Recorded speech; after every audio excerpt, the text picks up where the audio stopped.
right, welcome back to another episode of the Real Deal Podcast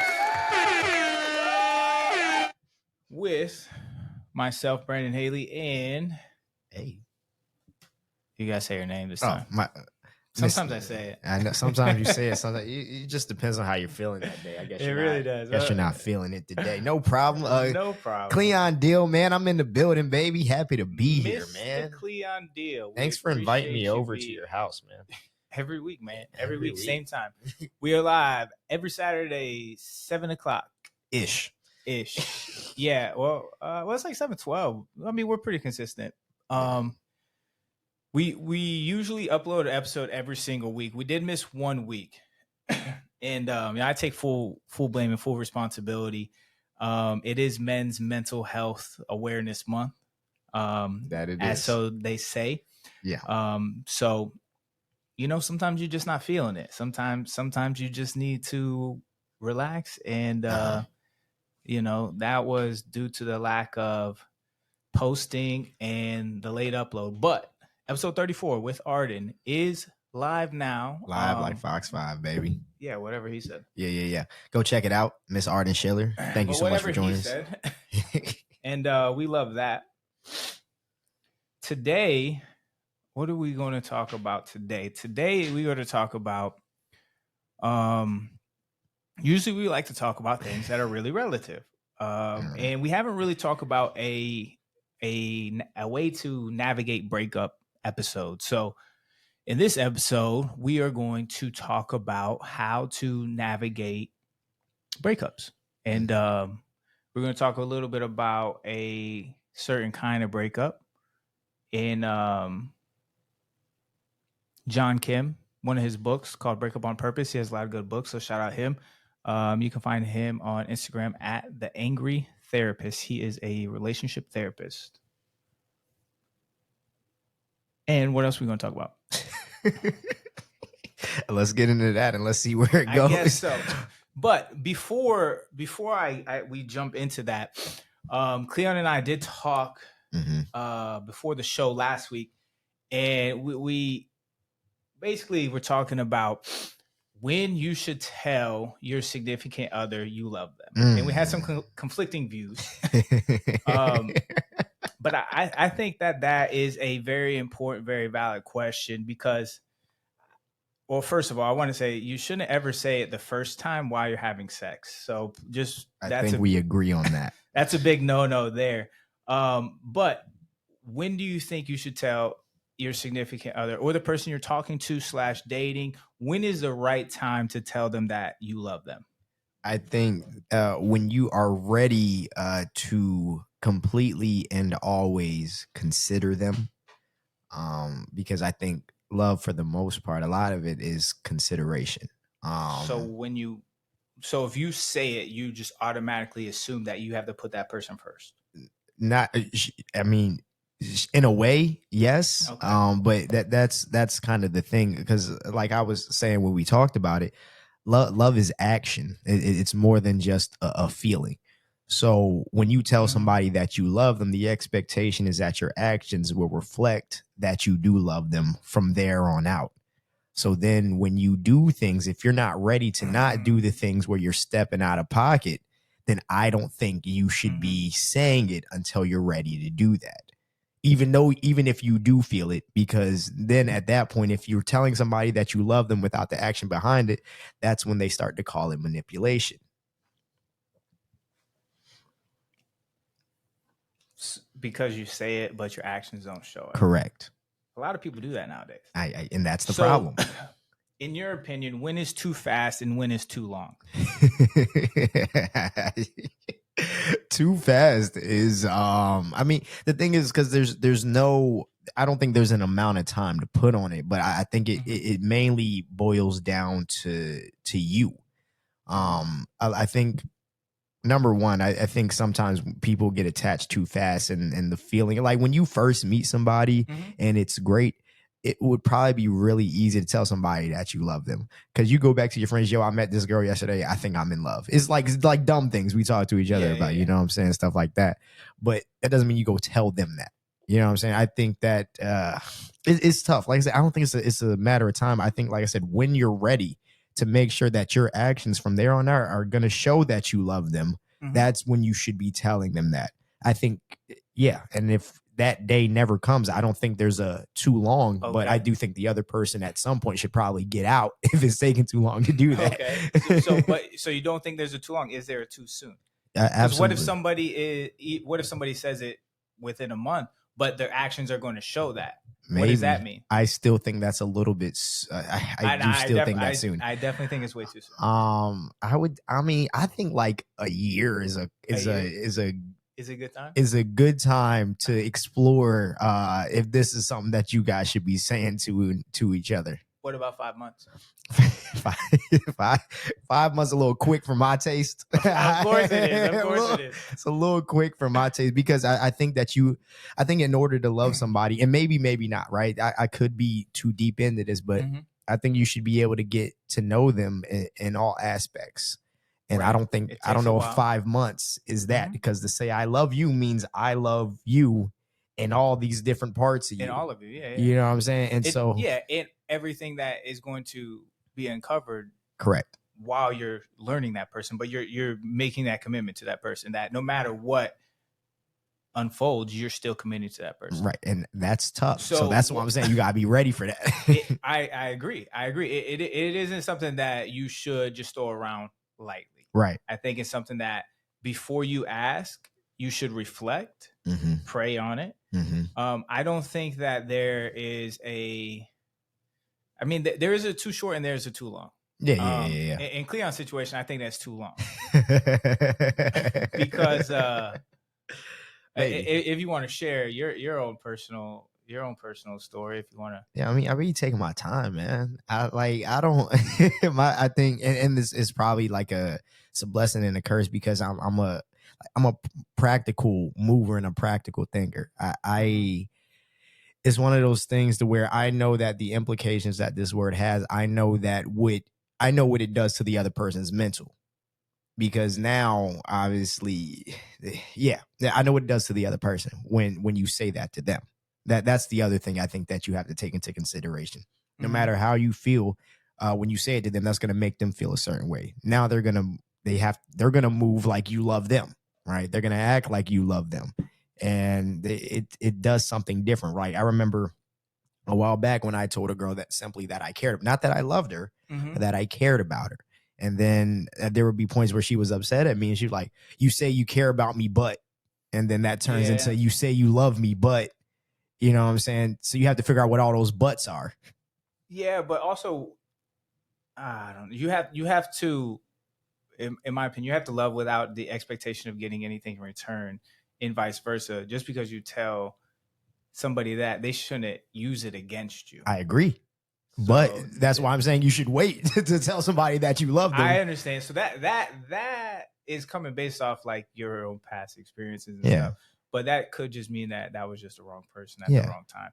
Because somebody shouldn't necessarily hold that against you because you care, because you say you care or you love them, and then you act out of character or you do something that maybe they don't necessarily agree with. Then like, oh wait, you don't love me, whatever it may be. Yeah, I think also part of I got you. I also think part of loving somebody is trusting them with the fact that you love them. Because you can't trust everybody with that. Some people, like we've seen in a lot of these cases where we talk about people's relationships, even last week we were talking about the stories, people will abuse that. And so you have to, in order to love somebody, you have to be willing to trust them with that I love you, and trust them with your love to them. So my mom said that you shouldn't tell somebody you love them unless you know that they're going to say it back. That's also fair. It's fair, but I think that if you know what love is and you want to tell the person, then I think that you should tell them like nobody is getting out of here alive. So you might as well express your feelings and express your thoughts as they come, as long as you reflect on it. Would you propose to somebody if you didn't know if they were going to say yes or not? Absolutely not. Okay, so you see, you know, I get it's not the same thing, but it's a similar concept. You know what I'm saying? Like, I But would. you could also still propose to somebody and they could say yes, and then a year down the road they can decide that they don't want that anymore. I agree. So should you have never done it? Yeah. When that's how you Yeah. But how are you supposed to know? You aren't you You I'm can't not, control people. I understand that. So you got to express your truths and then hold space for them, and then they got to make their own decision at the end of the day. I just think you should be as sure as possible. I'm to a point where I can tell you the moment a girl loves me. I can tell you when it happens because I can see it. So I usually do wait. I usually do wait for the girl to say it first. right. That's typically That's the rule. been the rule. My own rule. That's typically been the MO. Right. But you know, Things happen. You know, things happen, and you know, we don't always listen to our own advice. Right. And you know, that's why we're getting on topic of today's episode is how to navigate through breakups and different kind of breakups, because you know, this is a hot podcast, humble, open, and transparent. So Yeah. Anything that's going on in our lives, you guys are going to know about it. Mm-hmm. So you know, me and my lady friend, we had chose to you know, end things for the time being. Mm-hmm. So that's why we're going to talk about navigating through breakups. Mm-hmm. But we wanted to talk about that question because I did tell her that. Mm-hmm. I did tell her that. It just so And that was after how much time? A little over 5 months. All right, a little over 5 months. A little over 5 months. And then, but I'm at the point, like, I did everything right. I know I wasn't leading with lust. So if you're leading with lust, your brain can get like, oh my God, I just love the sex. You know what I'm saying? And then I love this person because you love the sex. I wasn't leading with lust. So I knew that wasn't what it was. So I knew from the bottom of my heart, I could say it with 100% honesty without needing anything returned. And that's how you got to live your life. You got to go into relationships as a vulnerable person, because that's just how love works. You can't stay guarded forever. Right. So let me you got to be ready to accept either outcome. Let me ask you this, right? Because obviously, like you said, you're not leading with lust. Okay, cool. But what that brings me up to, what that makes me think about is like, my kids at like certain schools when they're waiting until marriage as well, and they start to kind of push the relationship thing, right? Oh, because they want to have sex? Sure, but also because the sex isn't what I'm looking forward to. I'm looking forward to really just being together with this person. And in my head, I'm thinking that would make you want to kind of accelerate the timeline of this thing, because that's the thing that you're currently looking at. And sometimes when you're looking so far in the future, it makes it a little bit more difficult to look at this one step at a time. You know what I'm saying? Yeah, no, I 100% agree with you on that. And you know, no, every relationship is its own dance. Right. Every relationship is different and sacred in its own way. And you know, maybe I could have pushed the envelope a little too fast, but I just knew in my heart at the time that that's what I wanted to do and that's what I wanted to say. Was it the right thing? Who knows? Who cares? It was done. Because that's how I felt. That's what I prayed upon. That's what I wanted to say. And I wanted to let my feelings known. Okay. So I did what I did do well in the relationship. You always got to reflect. And I don't think it's been long enough to like fully reflect on it. But one of the things that I made sure that I did that I used to not do was make sure to have the tough conversation. So if something was bothering me, to actually bring it up and try not to bottle it up until it explodes. You know what I'm saying? Have a conversation. Hey, the way you do this or whatever this may be, this kind of bothers me. Can we try and do this? And that's what I did a lot better. I really don't know. I guess it's too soon to tell. I always do my own reflections to figure out what exactly you did wrong. But there are relationships where you could do everything right and they still don't work out. I mean, you could ask what you did wrong. You thought about that? No, it has nothing to do with me. No, I'm not going to read the text or put anybody's information on blast, but literally the text had nothing to do with me. So it's not like I did something wrong. It's just two people in two different points of their life who are just not going to work out with the way that people are busy, being too busy with jobs, career changes and things of that nature that are happening. And the different type of attachment styles that we have is just at this current moment, the better thing to do was to end it. Right. So that leads me to in the book that I gave Cleon at the beginning of the year that he still hasn't read. We're gonna talk about that. Well, I guess before we get into that, Yeah. because that book, it talks about a whole bunch of different kind of breakups, from divorce, cheating, the almost relationship, and that's the one that we're going to talk about today. The I don't know, the different kind of toxic relationships, and they give stories in it. So it's a really good book. It's called Breakup on Purpose by John Kim. If you want to listen or read that book, but since we're on the topic of love, what do you define love as? Yeah, hey, man, we're going deep. We're going deep today. What is love? You know, this is one of my more playful definitions of love is finding the type of crazy that you're willing to live with for the rest of your life, and choosing that. That's one of my less serious definitions of that. Yeah, I think if I could put it in my own words, I would say it's like it would be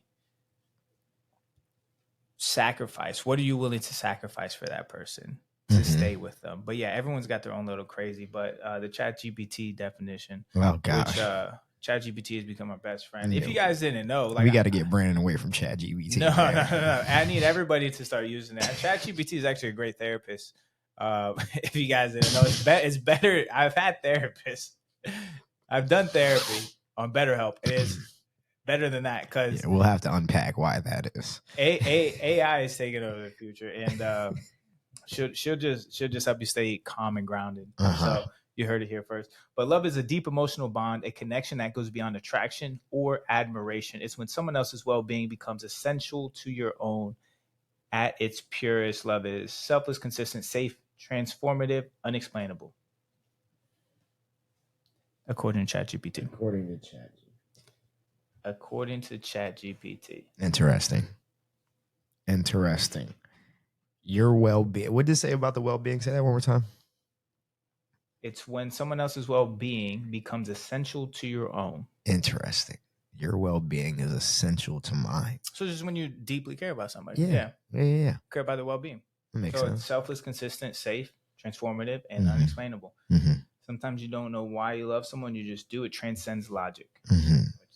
That does do that. That for darn certain it does. A safe place, a place of acceptance where someone can fully be themselves and still feel valued.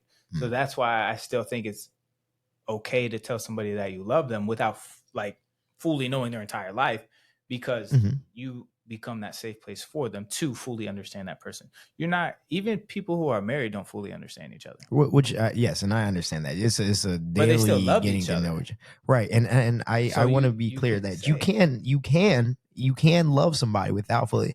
I'm just saying, basically, when is Cleon? When are you gonna say when you guys get married? There, yeah, right there at the altar.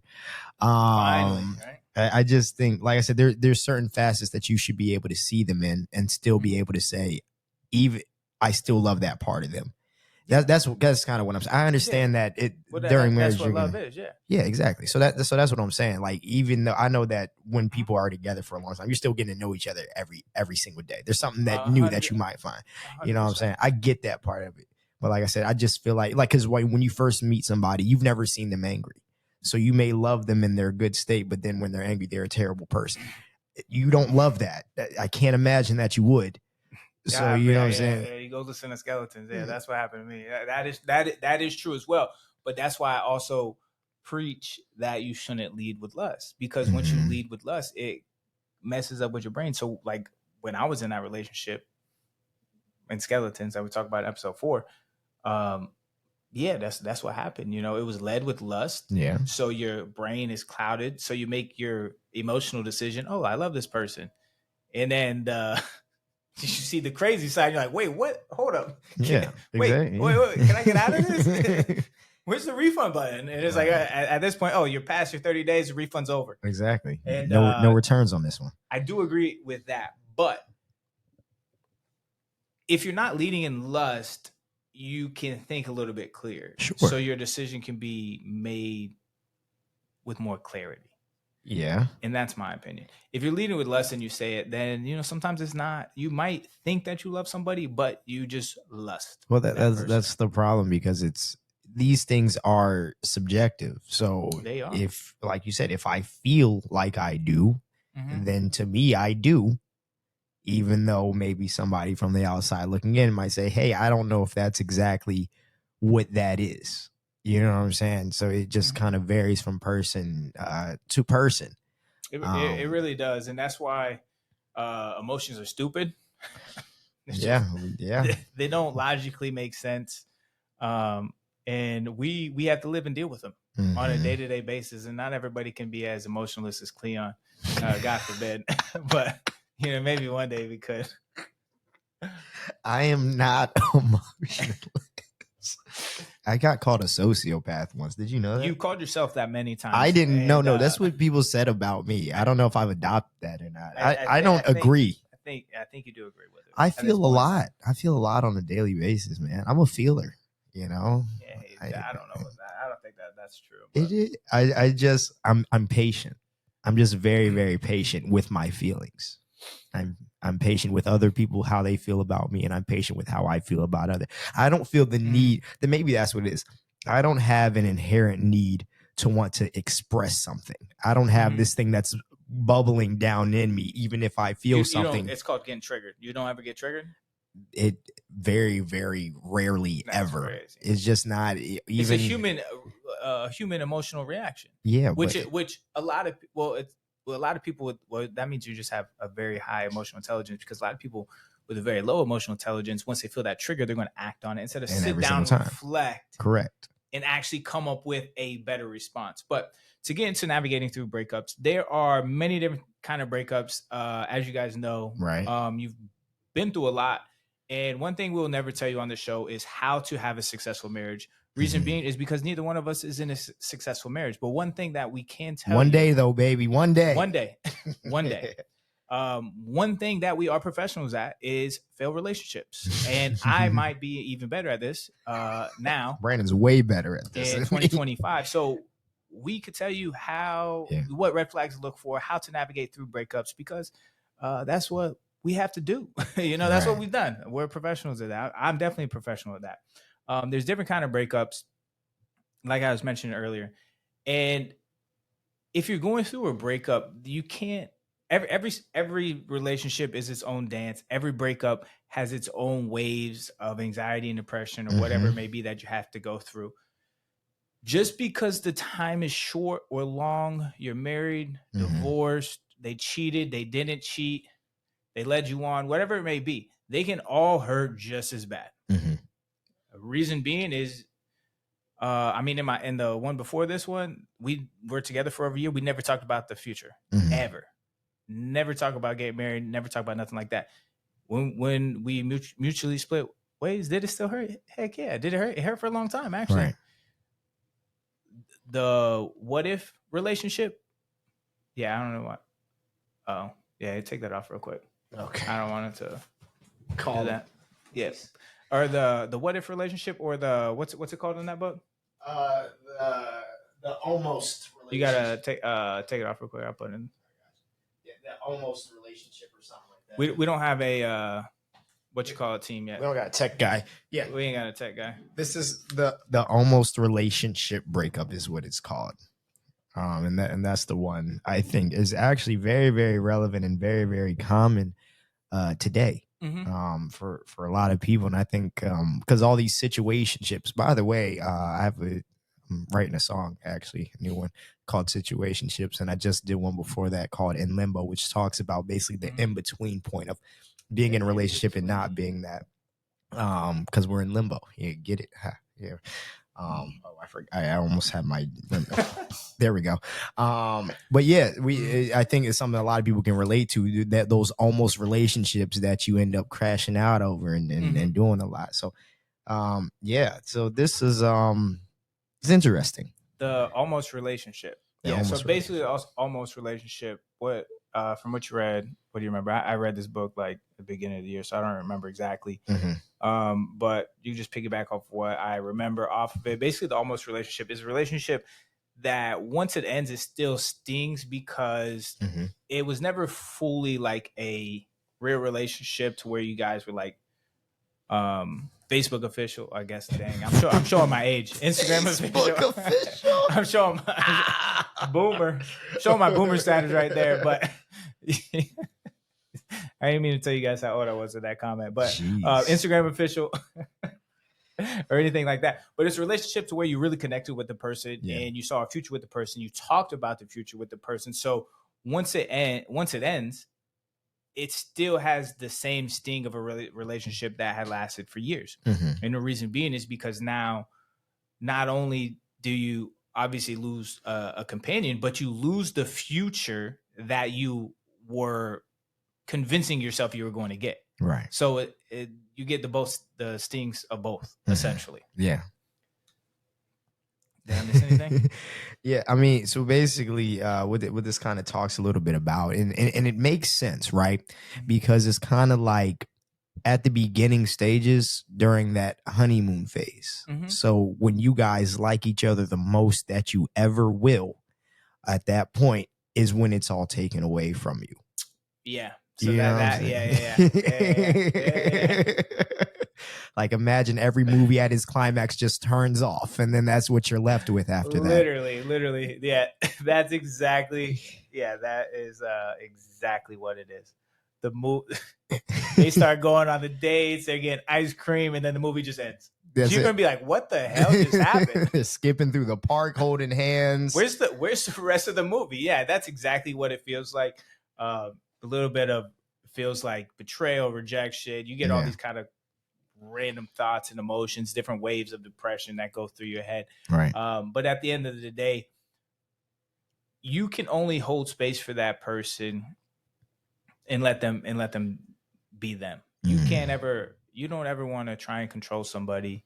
And that's the beautiful thing about relationships is that you got to appreciate them while they're there, and you got to appreciate them after they end, and take the lesson and learn from it. So some of the other things that we got to understand is that during the beginning stages of the relationship, you guys haven't made a commitment to each other at that point. So in ours we did.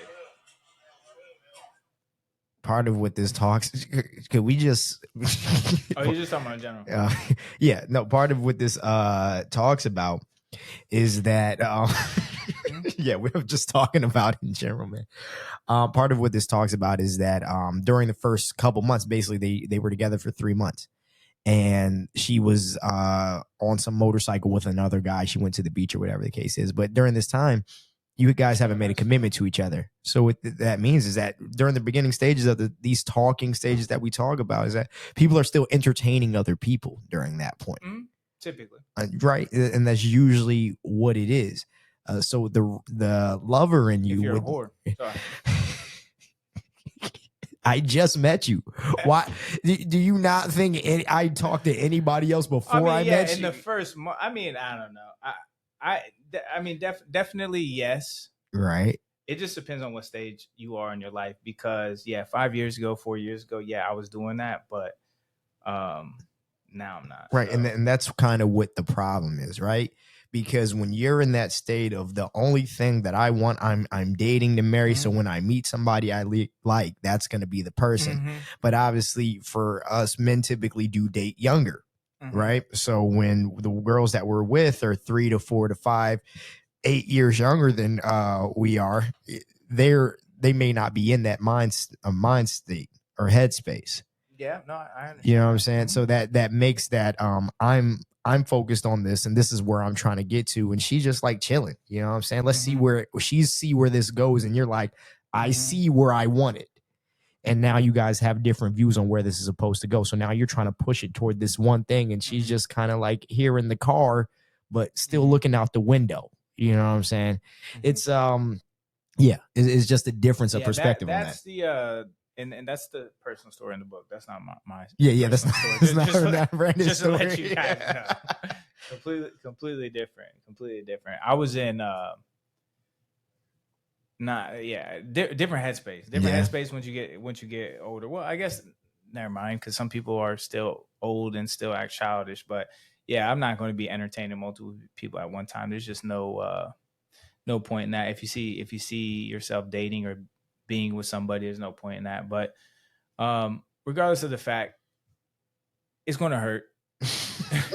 Like that's just what breakups do. You got to navigate through it. Use ChatGPT as your therapist. Don't go talk to a real therapist. No, I swear, I promise you, ChatGPT is way better. It telling you Cleon, all the things. Have you been to therapy? It telling you all the things that you like does not make it a better therapist. It doesn't. Why don't you try it before you knock it? Go. Why don't you try it before you knock it? I think I'd rather have somebody I can have a conversation with. You legit can't. A person that I can have, not AI. I'm not talking to AI. I'm going to get a Tesla robot when they come out. Oh gosh, Brandon is gonna be very pro robot. I'm gonna be like Will Smith in iRobot, man. Like, I'm just not gonna be with it until it proves it. Yeah, there was one good one. That's gonna be mine. Yeah, okay. The good one as we take over. But yeah, you just got to get around. You got to have people you talk to when something ends, regardless of the length of time. When a relationship comes to an end, that's when and you're by yourself, you're alone because now you're not talking to this person, obviously. That's when all the thoughts are going to start flooding your mind. You need to you need to talk to somebody. You need to get words out. So that's why it's so important to make sure that you have friends and make sure that if you're in a relationship that you don't give up your friends for the relationship, because once the relationship gives you up, you ain't going to have your friends anymore. So that's why it's still important to always make sure that you have your friends, have people that you can talk to. I think that's the biggest thing. Yeah. You can't just stay busy. Obviously you want to stay as busy as you can, but it's emotions and emotions are stupid and you got to sit with emotions at some point in time and you have to talk to yourself and you have to release them. Yeah.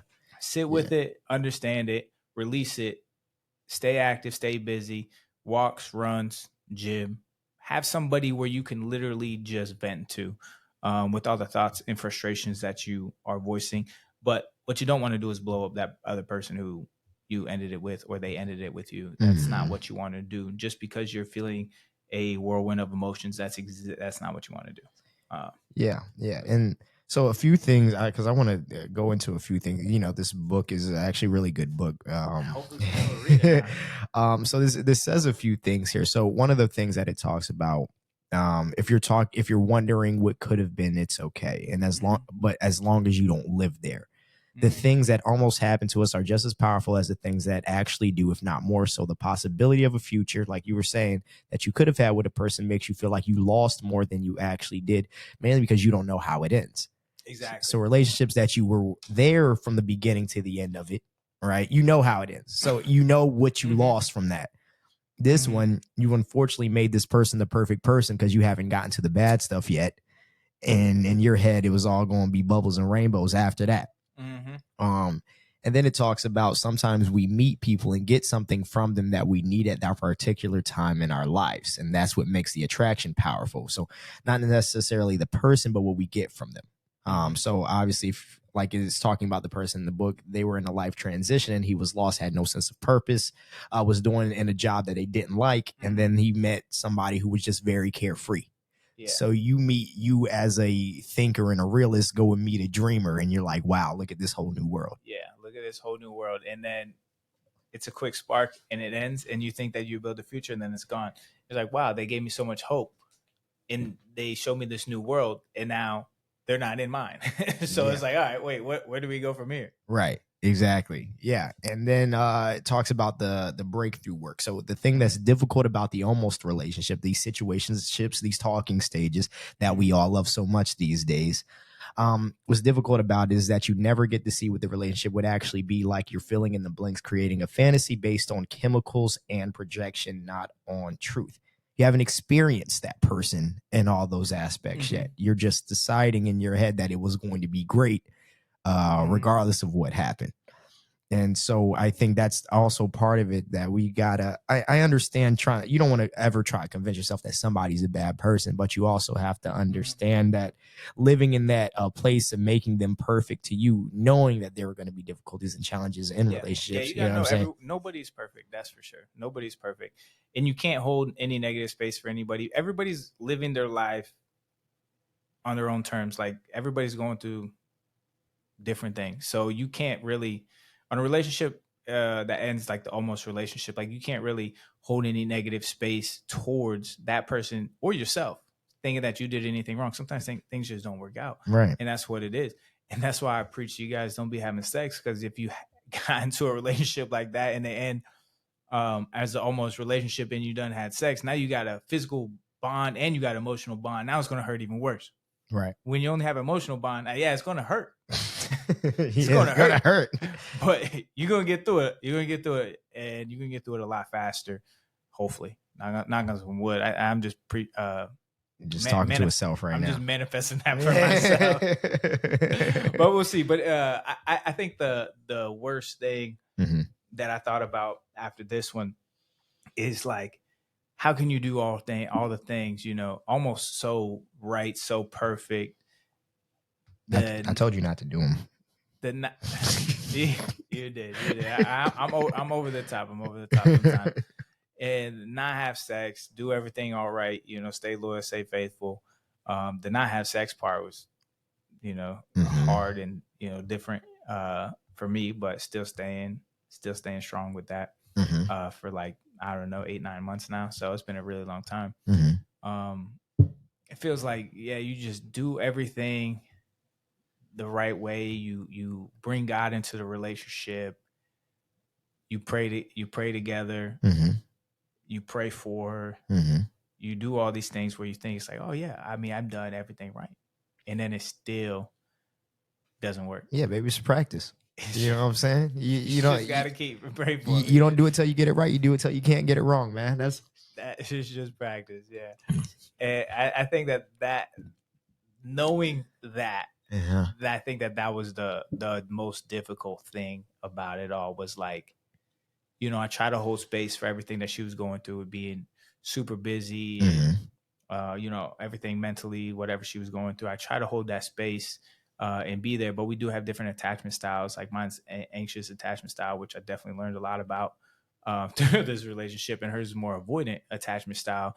So it's almost like when you have those two in a relationship together, they kind of repel each other. Yeah, that's what I was trying to get at with you, man. I was like, hey, I don't know if you're built for that. I get you're trying something new, and I'm all for it, but I don't know if that's your thing. But all you can do is hold space and respect that person, and at the end of the day, everything is going to happen as it should happen. But I think that was the hardest thing, was like figuring like, oh man, I felt like I did everything so right. You know what I'm saying? Like, build an emotional relationship first, be a gentleman, make sure that she never opens the door, you know, little things like that. All that and fun then it's stuff. like, oh well, you're like, what's the point of all this? It's like, God, it's like, God, what this ain't fun. It was just a nice little like, trial hold on, run. you not having fun and you still get your heart broken. Like, what is this? Yeah. What is going on here? Yeah. So that's how it was for me, right? Because there was a time when probably about 4 to 5 years ago, when I made a decision in my life that I'm going to only start basically involving myself with one person at a time. So I had this thing. I had this thing where, like we talked about in the episode with Arden that you all are watched, where I talk about how I would accidentally end up in relationships. I would also end up accidentally involved with two people at the same time. Accidentally. Right, accident. So let's talk about it real quick, because basically what would happen is that I meet somebody, I like them, but we're still early. So there's no real thing around. And then I meet somebody else I like. And then because there's a lot of attractive and fun people in the world. So I meet this other person, still early. And then somehow, obviously, they both end up progressing. And then you have to make a decision on. You do. And I wasn't doing that. Oh, my God. I wasn't making a decision. I've been there and I've done that. And that's why I don't do that anymore, because it's so draining. It's so hard. Draining. And then one person hates you forever. And then it's like, well, they hate you for, I don't know. If you're looking for a wife, don't do that. Correct. If you're trying to just, you know, stay in the streets forever, then yeah, sure, whatever. By all means, I ain't going to judge you. But yeah, that I went through that, and I was like, yeah, never again in a million years do I ever want to do that, because it's pointless. Now, but the good thing about whenever you end a relationship or when a relationship ends for you is it always gives you a chance to refocus on yourself. Get back to your morning routine, get back to focusing on your goals. So there's always silver lining in every But you shouldn't be losing sight of that while you're there, though. you shouldn't. I agree, but it always gives you a moment to recenter yourself and refocus on you.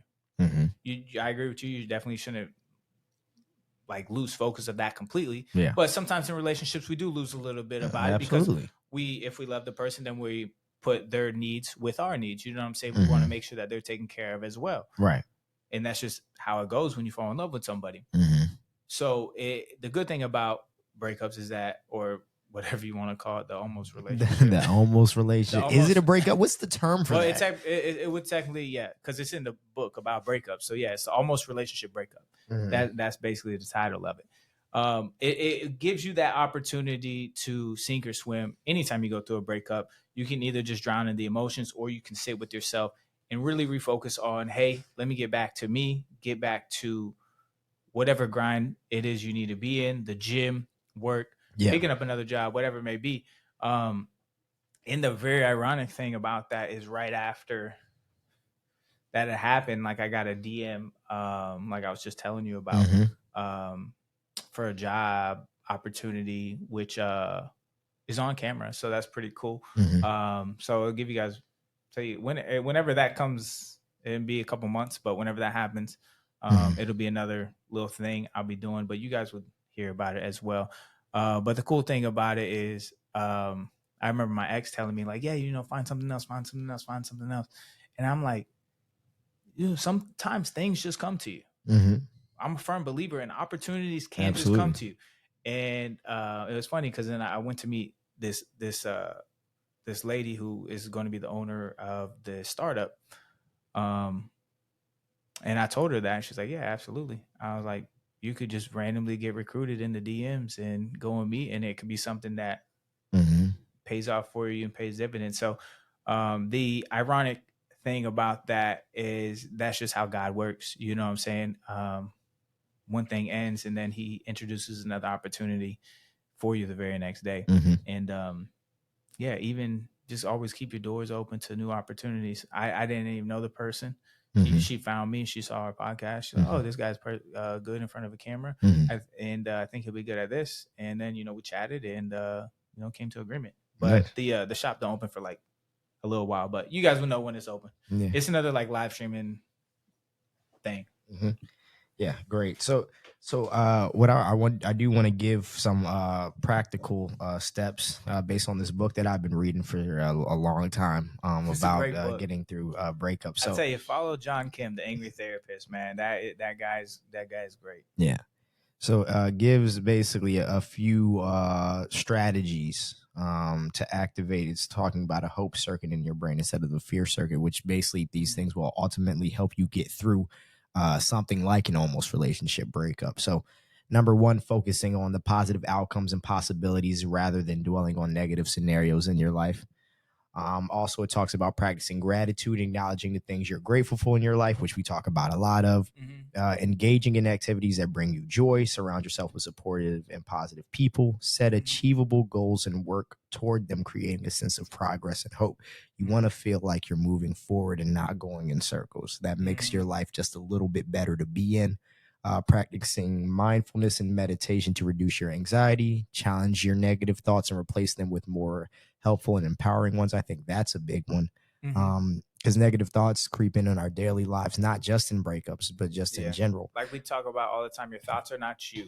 Right. So you can redirect that thought. Yeah. So if you have a bad thought, if for example, if you're going through a breakup or whatever, and you start thinking about that person, it's like, hey, well, redirect your thought. Hey, this person is not here, but I am here. And what do I need? Yeah. That's how you have to do it. So yeah, you have to redirect those thoughts when they come. Don't just let them consume you, for sure. Right. Absolutely. Also seek inspiration from stories of resilience and success. So looking at somebody else's story, looking at somebody else who's doing well might help you feel better. Or worse, go to Reddit. Or go to Reddit and look at the people whose life suck, maybe. Engage in hobbies or activities that give you a sense of purpose and fulfillment. And remember that hope is a skill that can be cultivated. So be patient and kind to yourself. Yeah, in the do process. community events. I mean, we're halfway through the year. Recheck your goals. I mean, there's so much to do. Figure out things that you're good at: dancing, guitar lessons. Mhm. Like I did dance classes. Do some hot yoga. Hot yoga is really good. Ceramics. I'm really good at that, but I haven't done it in a long time. Yeah, man, do some Um, ceramics. I'll probably get back into that eventually. It's just so it's like it's very time consuming. Yeah. So it's like you gotta make it, and then you gotta let it dry. Then you got to trim it, and then you got to throw it in the kiln. Then you got to glaze it. Then you got to throw it in the kiln again. So it's like it's a whole process where like I don't even know if I really have all that time throughout the week, but you can always make time. But regardless of the fact, there are other hobbies and stuff where if you are going through something, you need to get it back out into the community. And I'm going out of retirement next week. My knee ain't 100%.